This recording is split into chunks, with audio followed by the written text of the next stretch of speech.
Libreng serbisyong pangkalusugan naman na ihatid sa humigit kumulang 1,000 na dagupenyo. Para sa detalye ng balitang yan, kasama natin Idol Intern Mariel Giling.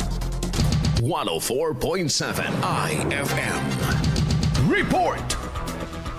Humigit kumulang 1,000 dagupenyo ang nabigyan ng libreng serbisyong pangkalusugan sa isinagawang 2 araw na medical mission ng lokal na pamahalaan ng Dagupan sa pakikipagtulungan ng University of Santo Tomas Medical Missions Incorporated. Kabilang sa mga serbisyong ipinagkaloob sa mga benepisyaryo ang libreng tuli, minor surgery at health education tungkol sa arthritis. Nagkaroon din ng libreng ultrasound para sa mga buntis sa City Health Office. Ayon sa City Health Office, mahigit 700 residente ang naabot sa unang araw ng aktibidad habang inaasahang umabot sa humigit kumulang 1,000 ang kabuoang bilang ng mga benepisyaryo sa pagtatapos ng medical mission kahapon, ika-31 ng Mayo. Pinangunahan ng mga volunteer doctors, nurses, healthcare workers at iba pang medical partners ang paghahatid ng mga libreng serbisyong medikal sa mga residente. Layunin ng taunang medical mission na mailapit sa mga mamamayan ng dekalidad at abot kayang serbisyong pangkalusugan lalo na sa mga nangangailangan ng agarang konsultasyon at paggamot.